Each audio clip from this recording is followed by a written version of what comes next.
Hello, welcome to another edition of the Willie Bragg Show. I'm your host, Willie Bragg, where I like to discuss politics.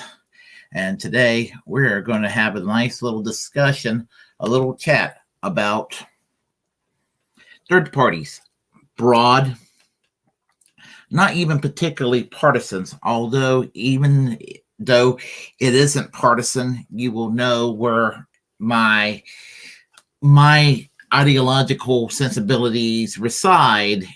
And even if you do not fully agree with my ideology, on the other side, I would caution you to, with an open mind, just hear my case when it comes to independent politics versus working within the two-party system. And I'm going to tell you, I mean, all my life I've kind of been all over the place as far as, I've always been consistently on one side of the fence politically. Always been left of center or between left of center and radical left. I'm sort of in that between. Started off as a liberal, New Deal liberal, and ended up becoming a socialist, or basically a down the line social democrat, or a democratic socialist, that sort of thing. That's what I have become. Some areas I have actually shifted further left on some areas, and then I'm actually probably further left, but a little more mature about how I look at the world in many ways. So I'm not sitting here saying that because I'm not sitting here saying, look at me, I'm superior because da da da da da. Basically, what I'm saying is that, as you take a journey through life, you kind of observe things and you come to your own conclusions, and we're all affected by our own individual reality. And I've always prided myself as a quote unquote obnoxious free thinker. So, and there is that. So we have, well, you've heard, if you listen to Tim Black, he will tell you that both parties suck, Johnson. And I tend to agree with that. Both parties do indeed suck. And, as I said, I started off as a Democrat, and I look back and I was like, and my journey towards socialism went from being a New Deal Democrat to a democratic socialist. American-wise, I was influenced by the socialist politics historically of Eugene Debs, Norman Thomas, Michael Harrington. I fit in the ideological orbit of the Socialist Party USA, Democratic Socialists of America, and even when they're having a good day, maybe even the Social Democrats USA.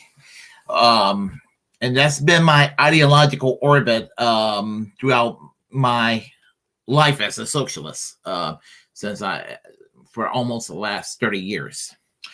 What can I say?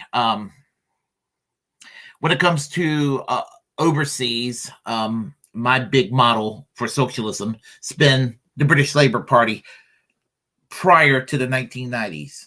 And I say that significantly because I don't want people to get the wrong idea that somehow an asshole like Tony Blair would be anything I would ever support, because supporting Tony Blair in the UK is just like supporting Bill Clinton here in the United States. So I just want to have that clarification. So, and I've always kind of wonder why we never really had our own Labor Party. But then again, one could argue that the Democratic Party at one time was almost a Labor Party. It wasn't officially a Labor Party, but I would say that if you want to compare it to American politics, to the British system, as maybe as recent as the 1970s, maybe even the 1980s, you could argue that the Democratic Party at that time was to the right of the British Labour Party, to the left of Margaret Thatcher's Conservative Party, to the right of the British Labour Party under Michael Foot and even Neil Kinnock in the 1980s, but to the left of Margaret Thatcher's Conservative Party, Margaret Thatcher's Tories. That will be the 1980s in particular. Today, the Democratic Party is to the right of the British Conservative Party. That's the Overton window. I mean, they did a rightward tilt on their Overton window too, the UK. But their Overton window has always been, in modern times, a little further left, just slightly further left to America's political Overton window. So that's kind of where I am standing. And so I've always been sympathetic and have voted for many third parties. Yeah, I still have voted for individual Democrats over the years. A lot of it's been a lesser evil because there's been no choices on the ballot. I have sometimes left a lot of empty on the ballot because both choices have been so horrendous. And I've even gone there by voting libertarian if the Democrats and the Republicans are too awful, and I can stomach the horrendous economics of the libertarians if they stand out on some other issues that overlap with my left-wing sensibilities. So that's where I'm standing. And so but I've always been critical of the Republican Party, and I don't want to sound like a partisan hack saying that. I've been critical since the days of Ronald Reagan, George Herbert Walker Bush, George W. Bush in particular, Donald Trump, all of them. So I mean, and it's kind of sad that from the days of Jesse Helms, that I really opposed the Republican Party, that kind of ideological flavor. I thought could have get more right wing than that, and lo and behold, it did. People like Paul Gosar and people like Lauren Boebert, Matt Gaetz, and of course Marjorie Taylor Greene. And you've heard me talk about them before, and they are pretty damn horrendous. They really are. So, and I can't stand them. I really can't stand them. So I mean, and I'm not going to go into the obvious reasons.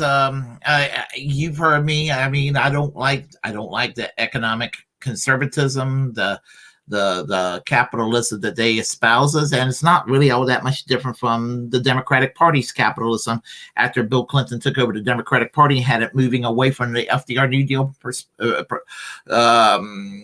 direction. Contrary to what Republicans and right-wingers in general, even right-wingers in the independent right, whether they're libertarians or constitutionalists, or whether there are Republicans, whether they're Rhino Republicans or Marjorie Taylor Greene style batshit crazy Republicans, they all seem to think that the Democratic Party has gone so super far left and gone so super far woke. They may be correct about some aspect of wokeism, but the Democratic Party is not a left-wing party. It is not a socialist party. It's not a Labor Party. It's not a social democratic party, let alone is it a Marxist-Leninist or a communist party. The Democratic Party, if you place it in Europe, would be to the right of the center right. Chris Hedges have said that over the years. So what does that tell you about the Republican Party? Because the Republican Party is to the right of the Democrats, and the Democrats are too far right, and they are. So, and I mean, I am bothered when I look at the Democratic leadership and see what passes for Democrats as far as the leadership. I mean, I just can't. I mean, I just can't look at the Democrats and think to myself, where the hell is it? I'm looking for the Democrats. Dang. I cannot find the collective group of Democrats. Hold on a second. I had it. I had the photo earlier. But anyway, you've heard me talk about the Democratic leadership. Yeah, as I said, Democrats since the late 80s, they have taken a turn away from the FDR's New Deal, vision. And I have always said it's been a turn for the worse. It's not a good turn. I mean, they turned their backs on labor unions with the passage of NAFTA in the early 90s. I mean, they done away with age family with dependent children. They just done away with I mean, what passed for the leadership in the Democratic Party is just, they done away with the Glass-Steagall. I mean, how in the world anybody can look at the Democrats and think, oh, they're a bunch of socialists? They have actually flipped over backwards and capitulated to the Republicans. And it came out of their fears and their fears, basically. And hold on a second here. Do we have yes, we do. Okay.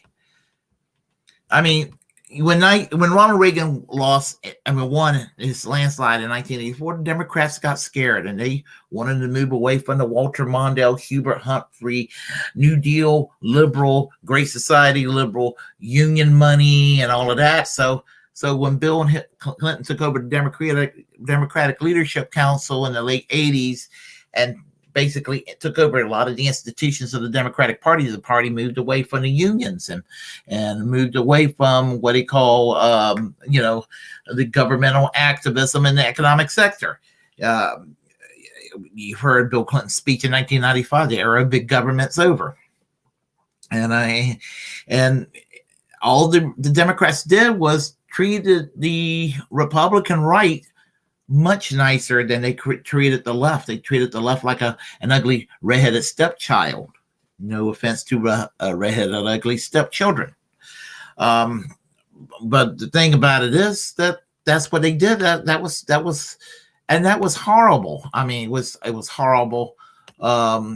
Just having to deal with that. So I felt dirty voting for these people, voting for the Bill Clintons and here in North Carolina, voting for people like Governor Jim Hunt and voting for, whatever. I mean, one of the worst candidates I voted for was Erskine Bowles twice, 2002 and 2004 for the U.S. Senate. And I'm not even going to bother to show his picture, but he was being accused of being divisive and being a liberal. And he was just like, I'm not that kind of Democrat. I mean, these people were fucking apologizing for being whatever they perceive a liberal to be. And it's like they apologized to the right and they opened their zipper and took a piss on the left. And then they get mad at actual leftists when they say, fuck the Democrats, we're going to go and vote for Ralph Nader or something. I mean, to this day, and what's really ultra fucked up about it, because of the Trump derangement syndrome that hit a lot of the liberal community after the 2016 election, that they hated Ralph Nader in 2000 because he supposedly gave us George W. Bush, but then they embraced George W. Bush because the Bush family hated Donald Trump, and they still hate Ralph Nader. And I came to the conclusion that with their Bernie Sanders derangement syndrome, I'm talking about the corporate Democrats. I know I'm talking about Bernie Sanders like he's some kind of badass. I'm not necessarily saying that. I'm just saying Bernie Sanders because to the corporate Democrat, Bernie Sanders is a symbol of everything that they hate about what they perceive the left to be. And what happens with the Democrats is that they rather suck the cock of Ronald Reagan's dead body than to win with Bernie Sanders' popular ideas. And that's the God honest truth. That really is. I mean, that's what we're stuck with. And so, here's the meat and potatoes of what I'm going to talk about right now. Because what I'm going to do is I'm going to make an appeal to Democrats and Republicans. Not only am I going to make an appeal to Democrats and Republicans, hear me out. I know I'm a little long-winded, but please hear me out.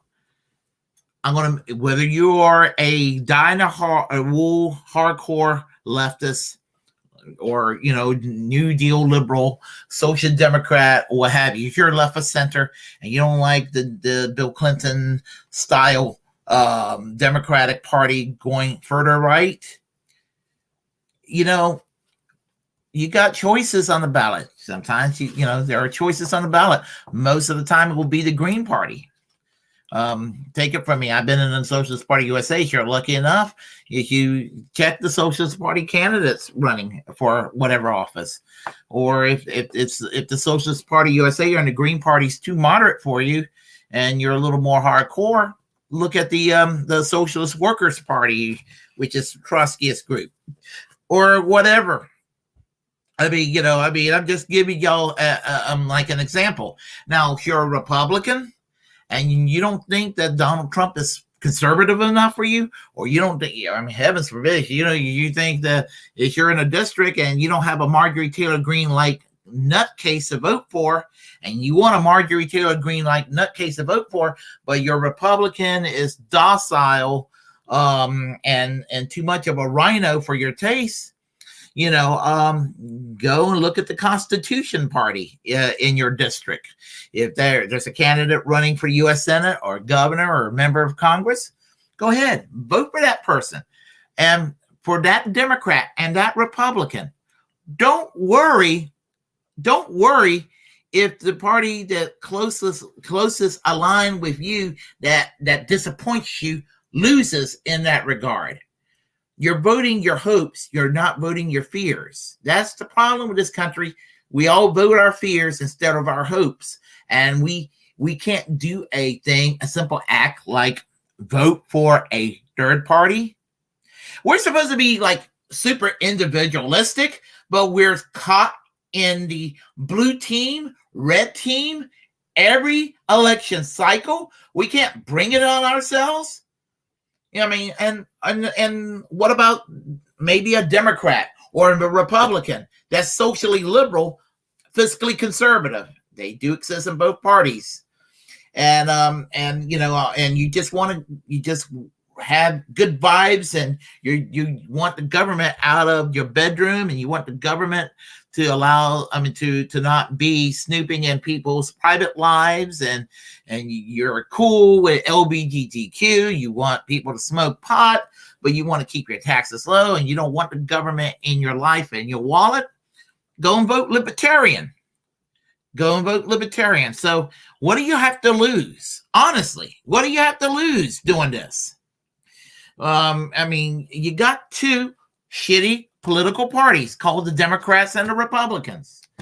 Now there are people in both parties who are like the true blue hardcore believers, but you got most people who are just career politicians, and they're going to say whatever they're going to say, and they're going to let you down. I remember when I met John Edwards in 1998 when he was running for the U.S. Senate, and I was not impressed with him. Right away, he told me he was not going to be for the basic things I supported. And just like the goofball that I was in 1998, I voted for the asshole anyway. And I'm sorry I did. I should have voted third party or not voted at all. But my point is this: vote your conscience. Yeah, that's all you have to do. And if enough people in one election cycle say, you know what, fuck both parties, I'm going to vote my conscience, you will see a change, and you will see a flourishing of third parties. Now, if you belong to the two-party system and you think most of your candidates are okay in that two-party system, I guess, if that's what floats your boat, that's what floats your boat. I know somebody who told me that they don't believe in a multi-party system, that only thing that you need is just two parties to choose from. You don't need any more than just two parties to choose from. And I'm thinking to myself, why? Why would somebody come to that conclusion? Why? Even in Canada and England, that has a similar structure to the U.S., it's not out of the question for a third party or a fourth party to win in those countries. That's why, if you go to Great Britain, I would belong to a major party in Great Britain. Obviously, I would belong to the British Labour Party. I will obviously do that. I would. I'm not. That wouldn't be any surprise to people who know me. But the point I'm trying to make is that the Labour Party doesn't do it for you if you're on the left. You got the Green Party of England and Wales, or the Green Party in Scotland, or you got the Green Party in Northern Ireland. Or, if you're left-leaning, you got the Cooperative Party, which they work with the Labour Party. Or you got, let's see, what is the other one? Or you could vote for the more obscure socialist Labour Party, which is a breakaway, tanky kind of a Stalinist party that broke away in the 1990s with Arthur Scargill's outfit. You could vote for that if you were in the UK. Or, you could, if you lived in Scotland, you could vote for the Scottish Socialist Party, which is a soft Trotskyist group, although I think that they were affiliated with Labour militant in the 1980s when they were inside the Labour Party. But you have choices. You could if you're a Scottish nationalist, you could vote for the Scottish National Party, or you could vote for the SDLP in Northern Ireland, the Social Democratic Labour Party, or Plaid Cymru in Wales, or Sinn Féin in Northern Ireland. You have choices. You have choices. So and if you're a conservative in the UK and the British Conservative Party is too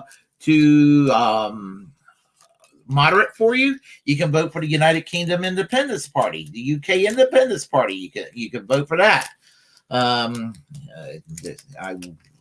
British National Party, I wouldn't recommend it, but whatever floats your boat, that's horrible right wing at that point. But point I'm trying to make is that you can break through the system in those countries. So you have more than two parties over there. Here in the United States, we're stuck with just two parties. And people will say Bernie Sanders is a Democrat, even though he's an independent. He's an independent working with the Democratic Party, but they realize say, for all intents and purposes, he's a Democrat. Well, he belongs to the Democratic caucus as an independent in the U.S. Senate.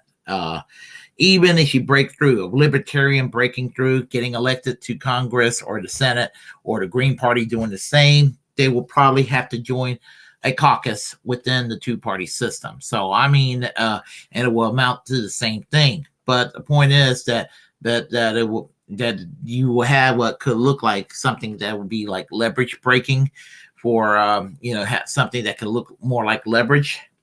And, unfortunately, the squad didn't do that with Force to Vote, because one could argue that a squad could have done that. That could have been a very independent voice right there within the two-party system. And unfortunately, they didn't do that, because some people were like, "Oh, well, that would just punish Nancy Pelosi." Good. Honestly, I have no problem as a leftist making the Democrats sweat, making the Democrats suffer in an election. I am not an accelerationist like someone like a Jimmy Dore that fuck the Democrats at all costs. I want the Democrats to either behave and do shit for the people, but if they don't do shit for the people, they should fucking lose. And I don't apologize for that. Because, when the Democrats behave like Republicans, what they're going to give you is Republican bullshit.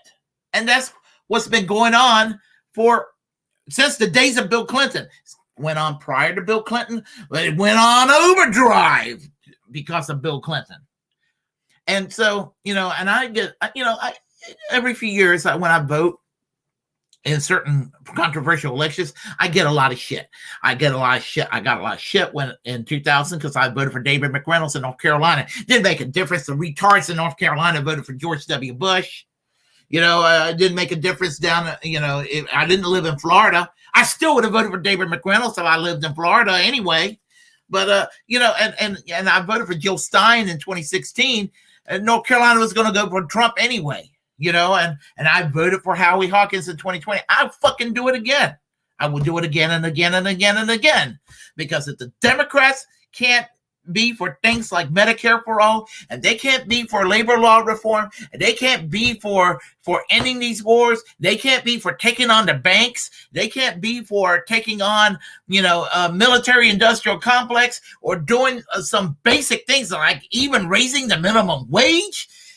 They can't even, in the last 2 years, they couldn't even do things like raise the minimum wage. I am not going to shed a tear. Even though it's going to suck, I am not going to shed a tear when these motherfuckers lose. Because they had it coming to them. I'm not going to be happy to see Kevin McCarthy Speaker of the House. I'm not. Oh, well, you say that the Republicans are a bunch of fascists. You know how you can prevent Republican victories, Democrats?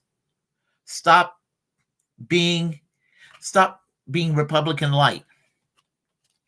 Stop being Republican light. Stop imitating Rockefeller Republicans from the 1970s. Give up on Clintonism. Give it up. It's not a winning formula. It's a fucking failure. It is a fucking failure. It is not a winning formula. I hear it all the time. Well, when Bill Clinton took a turn to the center, that's when the Democrats won. When Bill Clinton took a turn to the center is when the Democrats lost Congress. It happened again under Obama, and it's going to happen again under Joe Biden. You see where I'm going with this? When Democrats were losing the presidency, they kept the House and the Senate, and they were a roadblock. They didn't get anything majorly progressive done, but they stopped the country from going insane right wing, and this country's further right now because when the Democrats become presidents, they lose their congressional majority, and then Democrat presidents become cucks, and then they become the bitches of Newt Gingrich and the bitch of people like Paul Ryan, and Joe Biden's going to end up becoming the bitch of Kevin McCarthy in a few months. And this is what you get when the Democrats sell out. Doesn't have to be that way. Doesn't have to be that way. It's nothing more than I would like to see than to see the Republican Party just turn irrelevant. I mean, we already have two conservative parties. The Democrats are conservative collectively. Individually, there are some Democrats that want to do good things, but they're too scared. They're scared of their own shadow. I'm talking about the squad. I'm talking about Bernie Sanders. They're too scared. They really are. And I understand why they're scared. I mean, I'm not Jimmy Dore that's going to sit there and just wag the finger. If Jimmy Dore was an elected member of Congress, he would be in the same position as AOC. He didn't need to go harsh on her like that, like he did a year and a half ago, even though he was correct on force to vote. And for those that think I'm a Jimmy Dore simp and everything, he was correct on force to vote. But there are some positions I don't agree with from Jimmy Dore. Okay. All right.